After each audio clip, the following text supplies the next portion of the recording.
Bien, entonces ahora quiero que me acompañen a la Biblia. David, bienvenido. Nos visita hoy.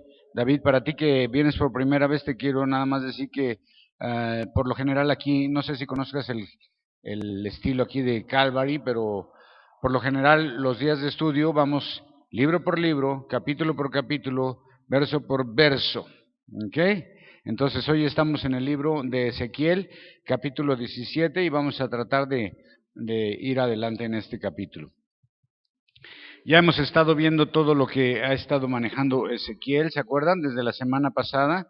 ¿Qué hablamos la semana pasada? ¿Si se acuerda alguien más o menos que movimos? Vimos varios capítulos, ¿no? A partir del 15 hablamos de la madera de la vid, ¿sí se acuerdan? De que pues con la vid no se podía hacer nada. ¿Y qué más hablamos?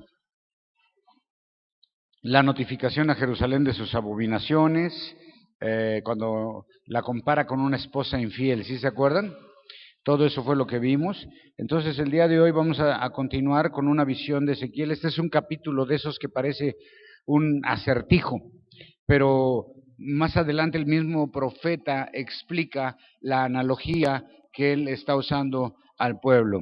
Ok, voy a leer los dos primeros versículos y dice, y vino a mí palabra del Señor diciendo, hijo de hombre, propone un enigma y compone una parábola a la casa de Israel. Ok, llega una vez más la palabra del Señor a Ezequiel, y ahora se le pide al profeta que dé una palabra que parece un acertijo, un enigma. Era una palabra difícil de entender, pero también una parábola porque va a contener una enseñanza espiritual.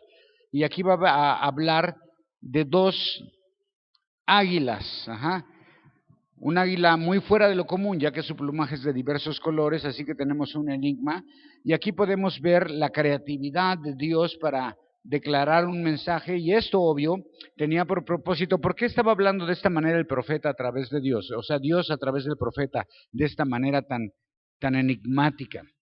El propósito que tenía era llamar la atención de sus oyentes, mantenerlos con su mente ocupada, cautivarlos de alguna manera para hacerlos reflexionar.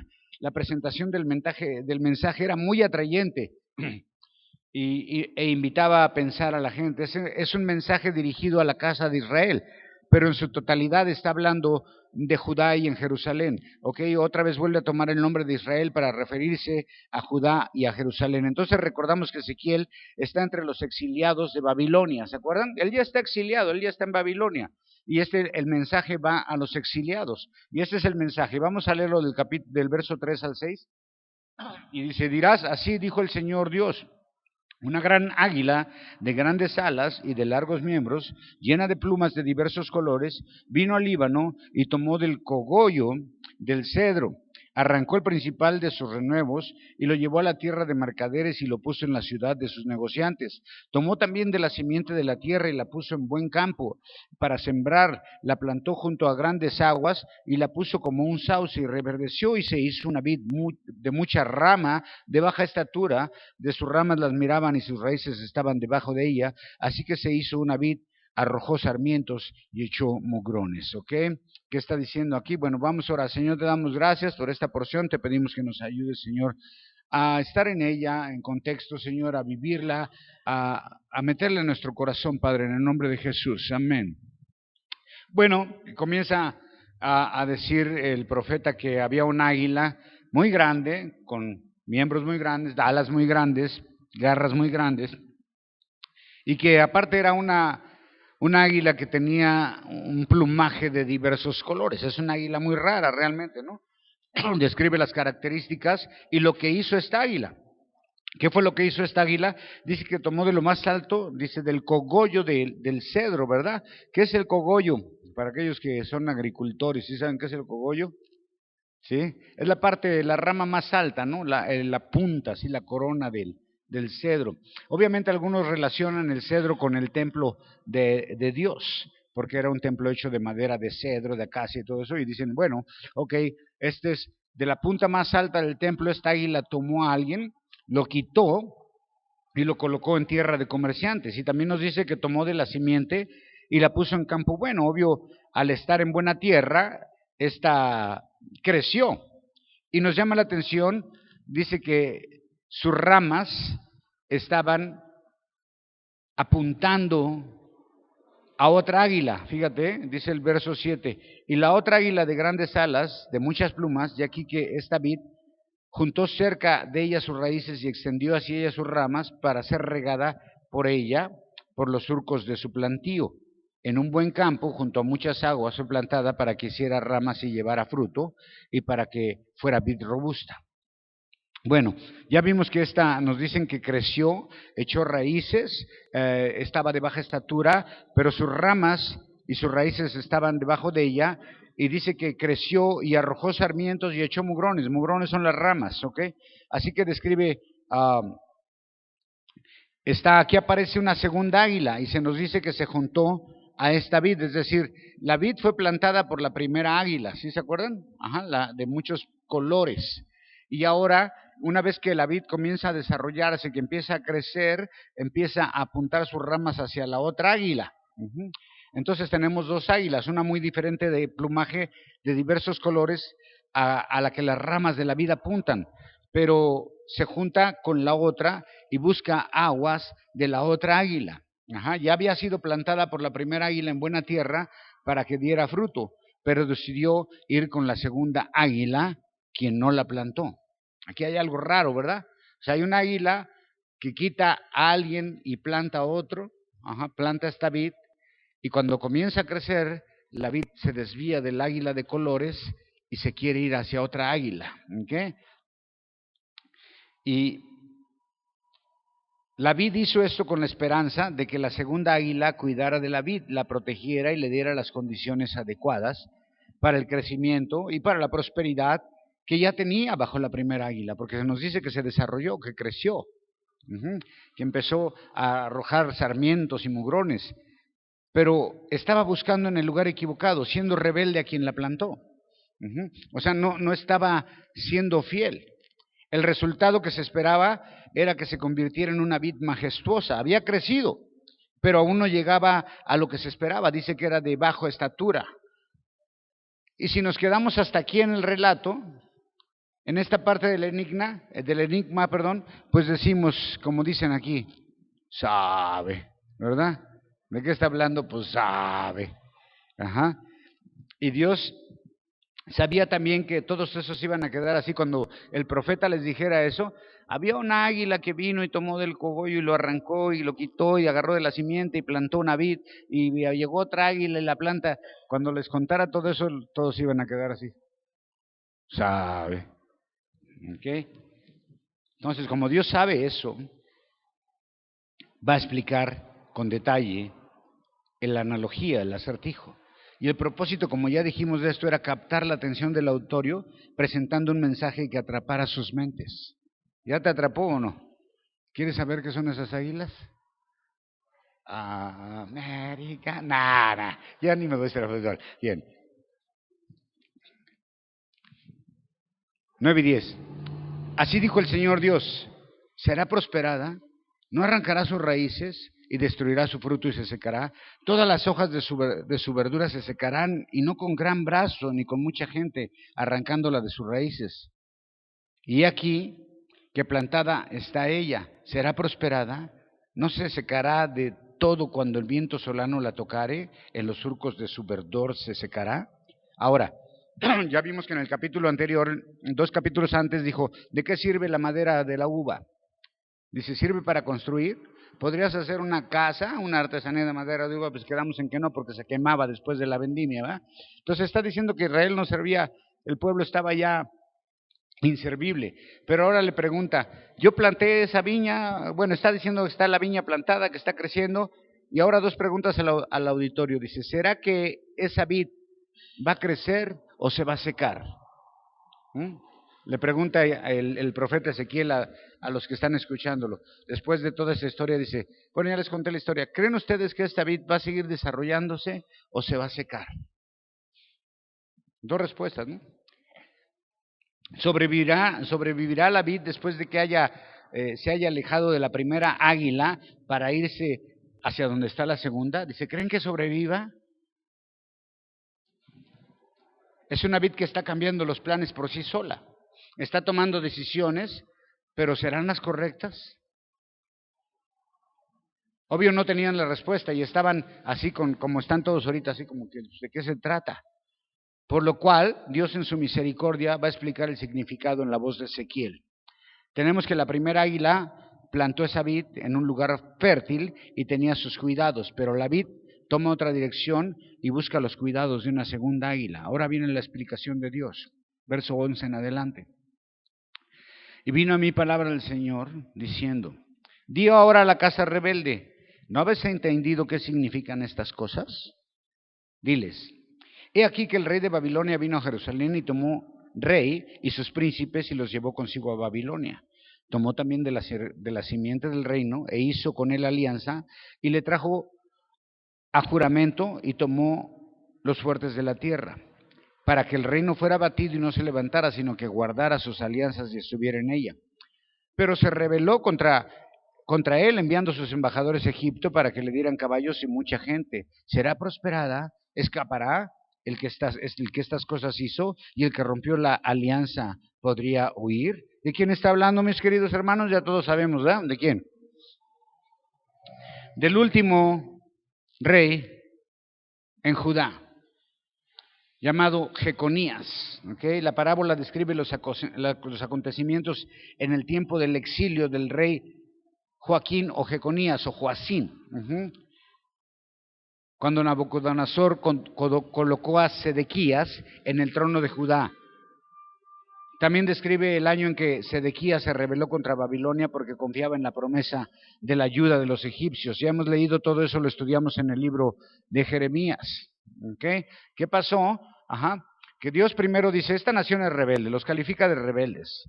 Y era muy clara la prohibición de hacer negocios o alianzas con Egipto. Dios había dicho que para nada podían regresar a Egipto, ni para multiplicar caballos, ni para traer carros, nada, ni con mujeres de Egipto, cero Egipto.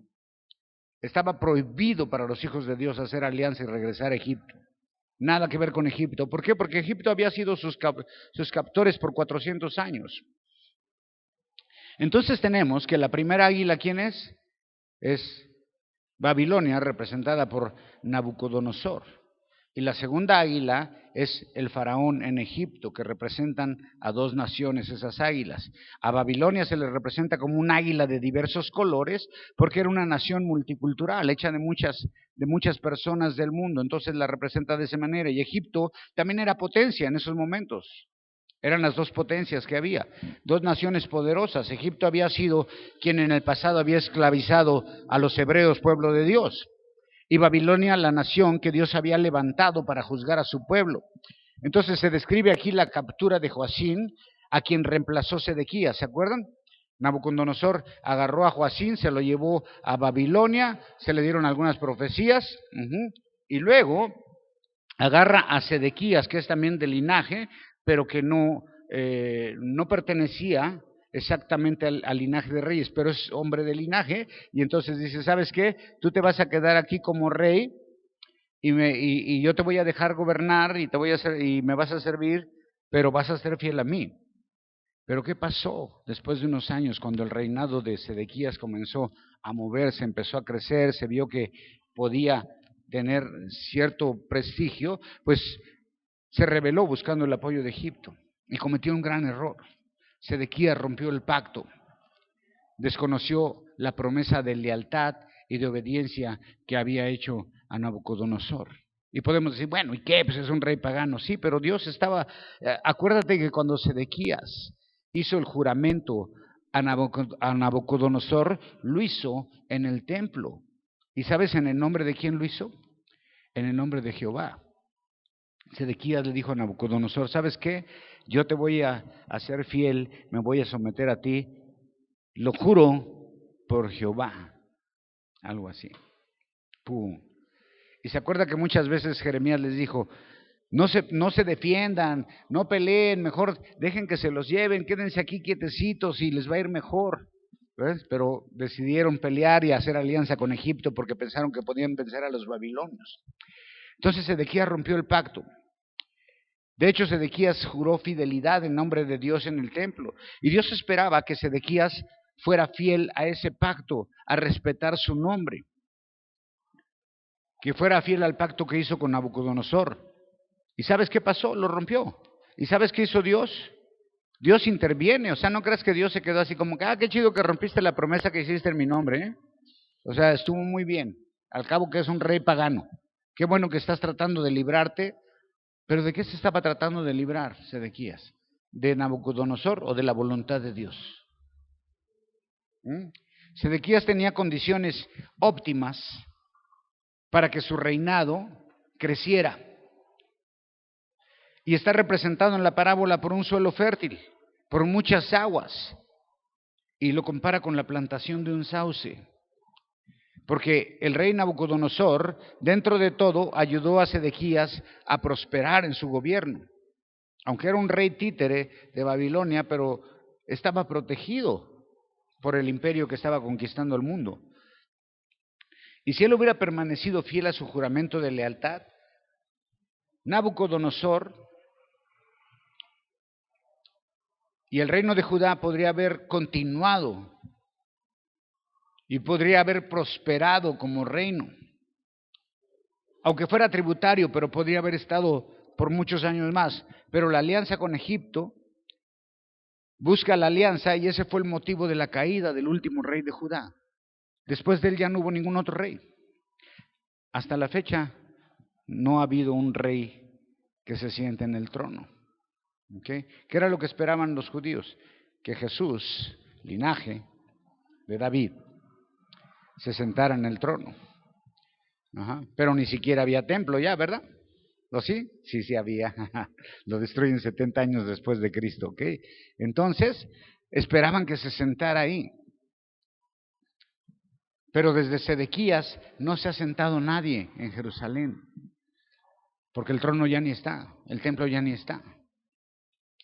Pero ahora dice del verso 16 al 17, fíjate cómo terminó el último rey, Joacín, que fue el rey por herencia, se lo llevan a Babilonia cautivo. Y ahora el que pone Nabucodonosor cae por hacer una alianza. Dice, vivo yo, dijo el Señor Dios, que morirá en medio de Babilonia, en el lugar del rey hizo reinar, cuyo juramento menospreció y cuya alianza hecha con él rompió. Y no con gran ejército, ni con mucha compañía hará Faraón nada con él en la batalla, cuando funden baluarte y edifiquen bastiones para cortar muchas vidas. Pues menospreció el juramento para invalidar el pacto, cuando aquí que había dado su mano e hizo todas estas cosas, no escapará. ¿Sabes cuál es el problema aquí? No es tanto que Sedequías estuviera rebelando ante Nabucodonosor, porque era un hombre cruel, era una nación conquistadora, bárbara, eran terribles. Lo más grave para Dios, ¿sabes qué era aquí? Que él había roto un juramento que había hecho en su nombre y que estaba tratando de cambiar la voluntad de Dios buscando alianza con los egipcios cuando Dios había puesto a Nabucodonosor para que lo pusiera a él, para que permanecieran ahí todavía bajo la protección de Babilonia. Pero este menso, este hombre, cambia los planes de Dios y dice, yo tengo una mejor idea, me voy a aliar con Egipto. Y esta es la sentencia para Sedequías, te vas a morir en Babilonia. Sedequías murió en Babilonia. ¿Y sabes cómo murió? En la forma más cruel que podemos imaginar. ¿Sí se acuerda qué le hicieron? Lo atraparon como con una red, le pusieron cadenas, se lo llevaron, les trajeron a sus hijos y enfrente de él los degollaron a todos. Y una vez que vio eso, que fue la última escena que vio, porque después de eso le quitan los ojos a él, para que no se le olvidara nunca, es la última escena. Y luego se lo llevaron a Babilonia. En Jeremías 52:11 dice que Sedequías permaneció en Babilonia hasta su muerte. La alianza con Egipto, que pensó que lo iba a salvar, ¿sabes en qué terminó? En su final. A veces pensamos que podemos cambiar la voluntad de Dios, el plan de Dios para nuestras vidas, la prueba diseñada por Dios para nosotros, y en lugar de abrazarnos a la prueba y someternos a la voluntad de Dios, empezamos a querer salir por nuestros medios. Un juicio muy severo sobre Sedequías, porque no cumplió su palabra. Y no honró el pacto que hizo con Nabucodonosor. Se había comprometido por juramento en presencia de Jehová a ser fiel al pacto que hizo con este rey. pero aprovechó la primera oportunidad para romperlo. Dice Dios, por lo tanto, por haber hecho eso, no va a escaparse, no se va a escapar. ¡Wow! ¡Qué grueso está esto!, ¿no? Diríamos, pero ¿qué tiene de malo que buscara zafarse del yugo de los babilonios? No, porque Dios había levantado esa nación para castigar a su pueblo y después hacerlos volver su corazón y restaurarles. Pero Sedequías tiene un plan diferente.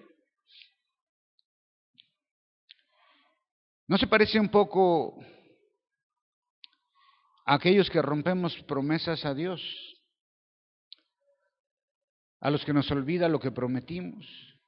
Y en la primera oportunidad buscamos la salida para romper nuestros compromisos con Dios. ¿No se parece también a aquellos que quieren salir de la voluntad de Dios buscando por sus propios medios? ¿Cuántas promesas a Dios hemos roto, hermano? Es por la misericordia de Dios que todavía estamos aquí, porque seguro que todos hemos roto alguna promesa. Y algunas promesas que hemos hecho en el nombre de Dios, ¿no? Cuando ya no te queda otra salida, ¿qué dices? Te juro por Dios que ya ahora sí, ¿verdad? Usamos el nombre de Dios de esa manera a veces. Pero dice el 19, 20 y 21, por tanto, así dijo el Señor Dios, vivo yo, que el juramento mío, que menospreció y mi pacto que invalidó, tornaré sobre su cabeza. Y extenderé sobre él mi red, y será preso en mi malla, y lo haré venir a Babilonia, y ahí estaré a juicio con él por su prevaricación que contra mí se ha rebelado. Y todos sus fugitivos, con todos sus ejércitos, caerán en espada, y los que quedaren serán esparcidos a todo viento. Y así sabréis que yo soy el Señor que ha hablado.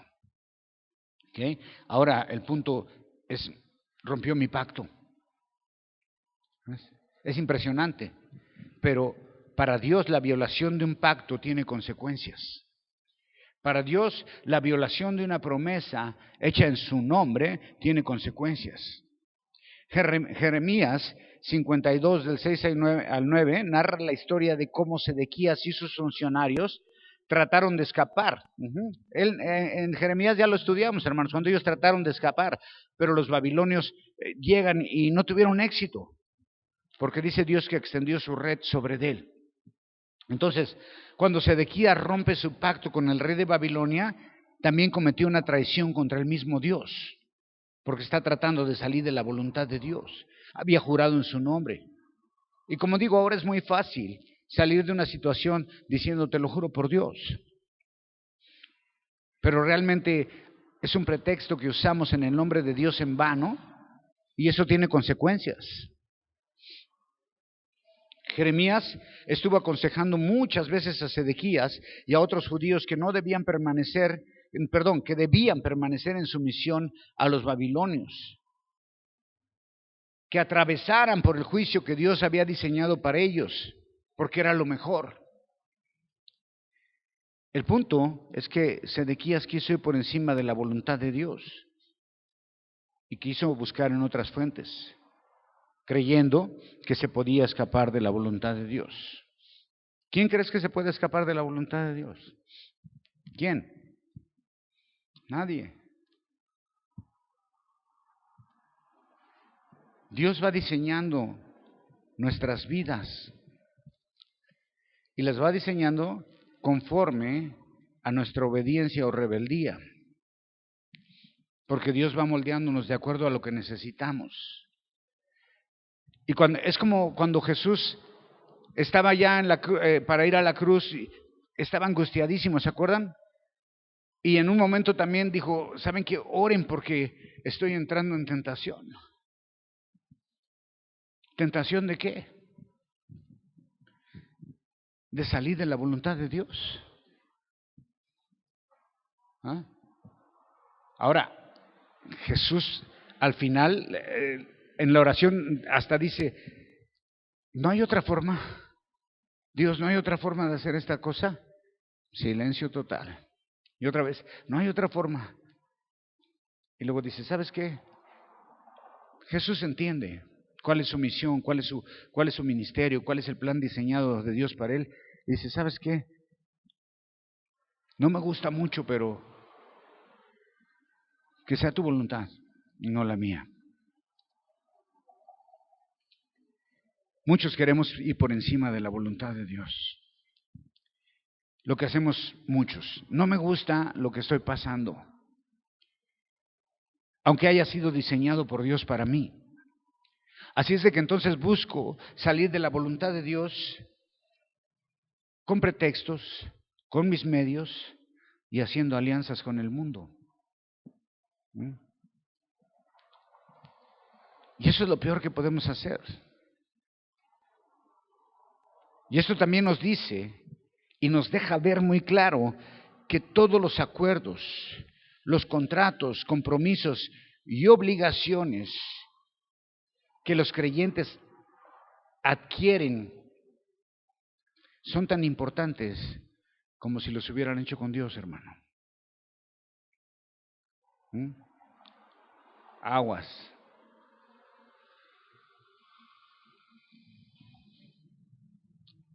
Así es de que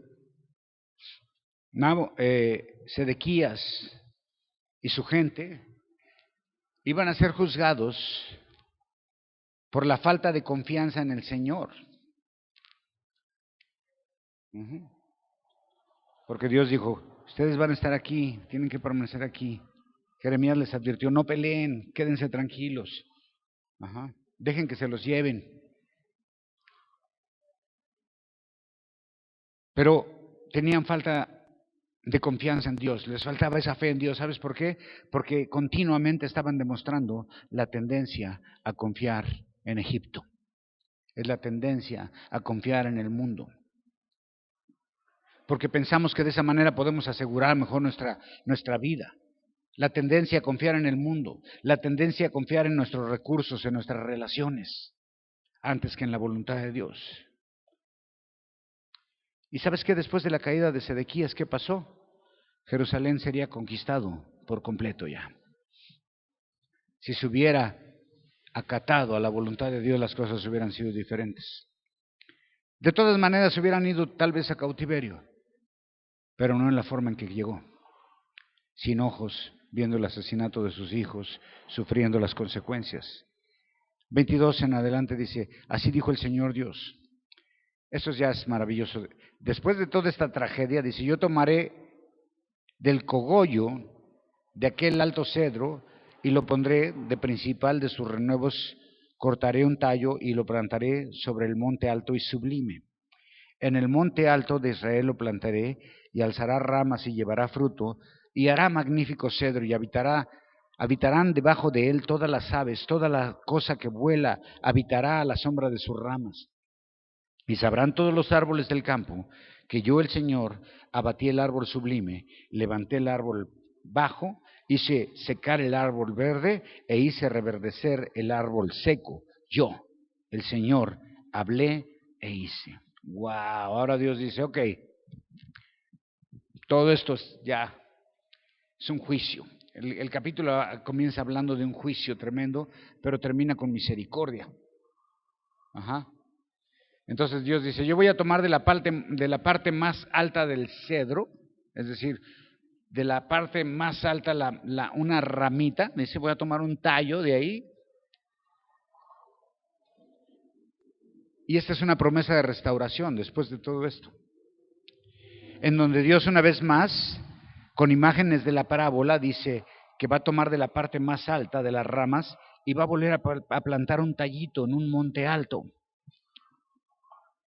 ¿Y sabes de quién está hablando? ¿Quién es ese renuevo?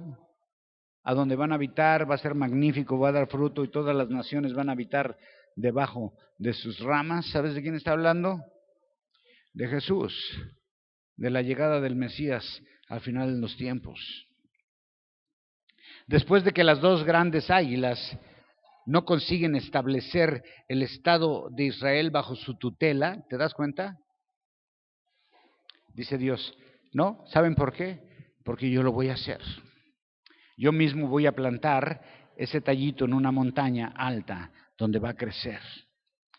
Y dice, y abajo de él habitarán toda clase de aves y toda especie, es decir, todas las naciones. tanto los gentiles como los judíos se multiplicarán bajo el reinado de Cristo. Entonces aquí los árboles del campo representan las naciones del mundo, a las cuales Dios está gobernando, aunque parece ser que no, pero Dios está en control de todas las cosas. Y un día va a estar el reino perfecto, el gobierno perfecto. Dios siempre ha estado en control de todas las cosas. Y águilas, vides y árboles y el mundo, todo está bajo su control. Y luego dice Dios, el punto es que ustedes sepan que yo quité al árbol sublime y levanté al de abajo. Eso quiere decir que todo lo que es grande, maravilloso y admirado para el ser humano, y las naciones poderosas y toda esa vanidad y la fama terrenal, el poder, la vanidad, la arrogancia de las naciones, para Dios es nada. Dice, y yo puedo quitar el árbol más frondoso y más alto de todos, así, y puedo levantar a la nación más pequeña así. Porque Dios pone y quita reyes, y pone gobiernos y quita gobiernos, y levanta naciones y derrumba otras. Pero cuando venga el Mesías, su reinado será perfecto, porque Él va a reinar para siempre, porque dice, y su reino, ¿qué? No tendrá fin. No hay ninguna nación sobre el planeta tan poderosa que no pueda ser derribada por Dios en un momento. Ni ninguna nación tan pequeña que no pueda ser levantada por Dios en un segundo. Como digo, el capítulo comienza con un gran juicio y castigo, pero termina con misericordia y gracia de Dios. Y esa misericordia se ha extendido hasta el día de hoy. Gracias a Jesús, Cordero de Dios que quita el pecado, quien cubre todas nuestras rebeliones. Para terminar, el arca del pacto estaba en el lugar santísimo. Solo podía entrar a ese lugar una vez al año el sumo sacerdote, después de hacer todo un ritual. ¿Y qué tenía que hacer? Tenía que rociar sangre encima del propiciatorio. ¿Qué quiere decir propiciatorio? Quiere decir tapadera. Sobre la tapa del arca, que era de oro, forrada de oro en madera de acacio, etcétera, etcétera, ahí era donde el sacerdote rociaba la sangre de la víctima inocente. Todo eso era una sombra de Cristo. Pero, ¿qué había debajo del arca, abajo de la tapa? ¿Quién se acuerda? La vara. ¿Qué más? Las tablas y el maná. ¿Y qué representa todo eso del pueblo de Israel? Rebeldía, rebelión. La vara fue la revelación, cuando se quiso rebelar Coré, ¿se acuerdan? Las tablas, el pueblo estaba en gran fiesta cuando se dio la ley. Se rompieron las primeras, ¿ok? Y el maná, cuando se estaban quejando de no tener comida. Todo eso estaba bajo la tapa, y en la tapa era donde caía la sangre del cordero que degollaban. ¿Qué significa? Lo mismo. Todos nosotros estamos bajo rebelión, pero nos cubre Jesús, el cual derramó su sangre sobre nosotros. Entonces, cuando Dios ya no veía lo que estaba abajo de la tapa del arca, ¿sabe qué era lo que veía? La sangre que la cubría. Y la misericordia de Dios se ha extendido hasta nosotros, hasta nuestros días, por medio de Jesucristo. Si no, no podríamos estar nosotros de pie delante de Dios. Es por misericordia y porque Dios tiene un plan al final para todas las naciones. Y en esa nación está incluida su novia, que es la iglesia. ¿Ok? Amén. Dios los bendiga. Dale un aplauso bien fuerte al Señor.